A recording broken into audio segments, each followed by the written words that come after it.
श्रवण कराने वाले हैं। सुखदेव जी का जब प्राकट्य हुआ, उनके मन में वैराग्य जाग गया। वो जाने लगे तो व्यास जी ने उनको समझाया कि पहले वैराग्य को समझ लो कि वैराग्य होता क्या है, पहले जान लो। क्योंकि बहुत से कार्य हम बिना जाने कर देते हैं, प्रभाव में आकर के। बहुत से कार्य बिना जाने में करते हैं, इसलिए कहा पहले जान लो, समझ लो। बड़ी तपस्या से तुम्हें पाया है, बड़े मन से मैंने प्रार्थनाएं तपस्याएं की हैं, तब तुम्हारा प्राकट्य हुआ है। तो किसी उद्देश्य और लक्ष्य के लिए हुआ है। लेकिन मैं कहीं नहीं चाहता कि हे सुखदेव, तुम किसी भी कारण से कमजोर पड़ जाओ और उस वैराग्य को समझ न पाओ। और नीचे की सीढ़ी से ही शुरू करना होता है। इसलिए तो हमारे शास्त्रों में ब्रह्मचर्य, गृहस्थ, वानप्रस्थ और सन्यास की प्रक्रिया है। केवल पहले से ही सन्यास नहीं है, नहीं तो ऐसा भी हो सकता था कि पहले सन्यास दे सकते थे। लेकिन उन्होंने कहा कि पहले एक एक सीढ़ी चढ़ना हमें आना चाहिए। मजबूती तो तभी है, नहीं तो स्थिति फिर अलग हो जाती है। सामने सन्यासी रहता है और इधर उन्हीं के सामने एक वैश्या रहती है। तो वो सन्यासी भजन करता हुआ जब दिखता है तो वो वैश्या अपने मन में सोचती है, ये कितने धन्य हैं, इनका जीवन कितना धन्य है कि भगवान की भक्ति और भजन में लगे हैं, और मेरा जीवन कैसा नरक बना हुआ है, ये सोचती है। लेकिन जो साधु है वो सामने जब वैश्या को देखता है, ये सोचता है कि जल्दी सन्यास ले लिया। यदि न लिया होता तो कभी वहां भी जाकर देख लेते कि क्या होता है।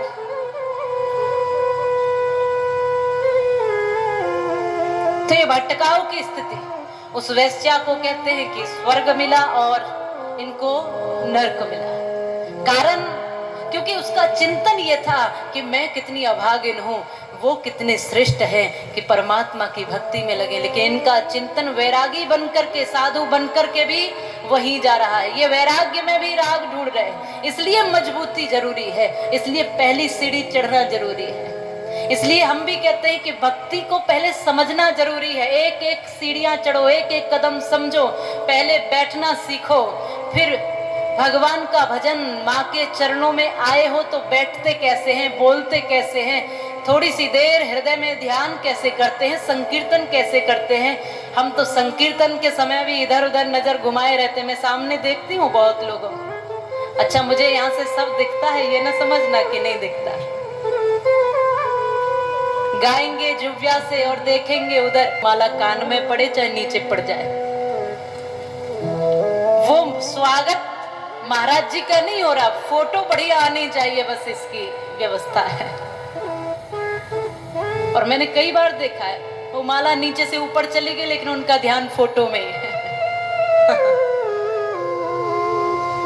तो जो कार्य कर रहे हैं उसमें पूरी तरह तल्लीन होकर करिए। यहाँ बैठे हो तो भजन करने की बारी आए, संकीर्तन करने की बारी आए तो संकीर्तन कैसे किया जाता है। आप तानसेन की नगरी में हो, हरिदास जी के उस साधना स्थल पर हो, तो आप ये सोचिए जीवन बनाकर रिझा लिया। और जब वो गाते थे तो कृष्ण नाचते थे, कैसे गाते होंगे वो।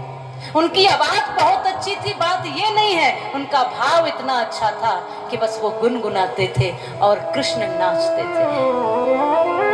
तानसेन बहुत सुंदर गाते थे, वो आपने कथा सुनी होगी। तानसेन बहुत ही सुंदर गाते थे, बादशाह के दरबार में गाते थे, बादशाह को रिझाने के लिए गाते थे। तो तानसेन को जब वो सुनते थे, बादशाह कहता, तानसेन तुम बड़ा सुरीला गाते हो, ऐसा गाते हो कि आज तक मैंने कोई ऐसा गाता हुआ नहीं सुना। तो तानसेन जी कहते हैं, तुमने अभी मेरे गुरु हरिदास जी को नहीं सुना। अगर सुन लेते तो फिर ये पता चल जाता कि मैं तो उनके सामने नदी के किनारे पड़ा हुआ बालू के एक कण के बराबर भी नहीं। अगर सुनते तो कहा, तो कभी अपने गुरु को लेकर आइए, वो यहाँ गाएंगे।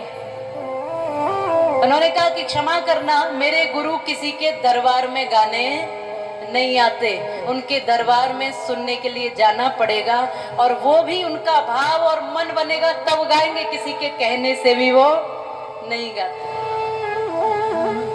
तो कैसे सुना जाए कि मैं प्रयास करूंगा।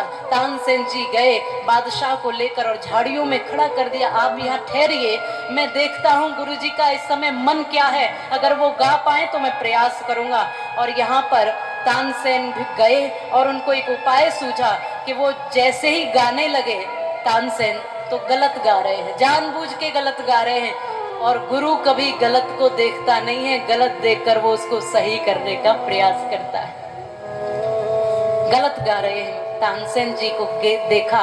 हरिदास जी कहते कोई ऐसे गाया जाता है, तो तानसेन कहते फिर कैसे गाया जाता है गुरुदेव, ये बताइए। हरिदास जी ने गाना शुरू किया, और जब गाना शुरू किया तो वो बादशाह भूल गया कि मैं कहाँ का बादशाह, वो भूल गया मैं कहाँ खड़ा हूँ, कहाँ बैठा हूँ, कौन सा समय है, कौन सी स्थिति है, वो भूल गया। अरे वो तो मनुष्य है, कृष्ण उतर आते थे उनके भजन पर। दूसरे दिन बादशाह ने कहा कि तुम्हारे गुरुदेव बड़ा सुंदर गाते हैं, मैं तो भूल ही गया था। तानसेन जी ने बड़ी सुंदर बात कही, मैं भी ठीक ही गा लेता हूँ बादशाह, लेकिन मुझ में और मेरे गुरुदेव में अंतर कुछ है। वो अंतर ये है कि मैं तुझ बादशाह को रिझाने के लिए गाता हूँ, और मेरे गुरुदेव उस बादशाह को रिझाने के लिए गाते हैं। हम में अंतर इतना ही है, मैं तुम्हारे कहने से गाता हूँ, तुम्हें रिझाने के लिए गाता हूँ, लेकिन वो किसी दुनिया वालों को रिझाने के लिए नहीं। वो मेरा इष्ट रीझ जाए, मेरा परमात्मा रीझ जाए, मेरा कृष्ण रीझ जाए। जब भाव बनता है तो केवल उसके लिए बनता है।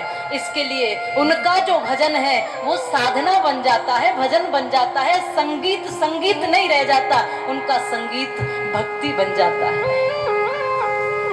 बस यही अंतर है कि जब गाओ तो ऐसा गाओ कि भजन बन जाए, कुछ बोलो तो ऐसा बोलो वो शब्द आपके शास्त्र बन जाए।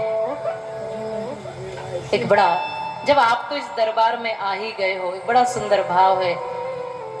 कहते हैं माता रानी तेरी नौकरी,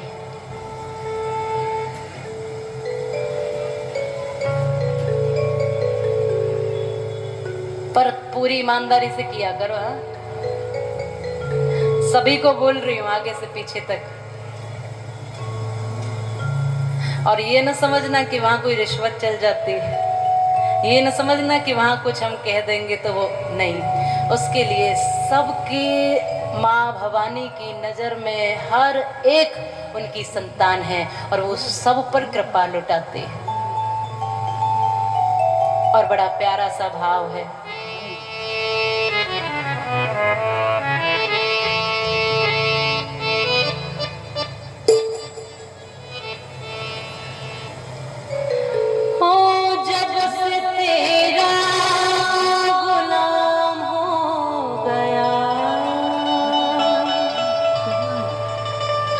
तब से मेरा भी नाम हो गया,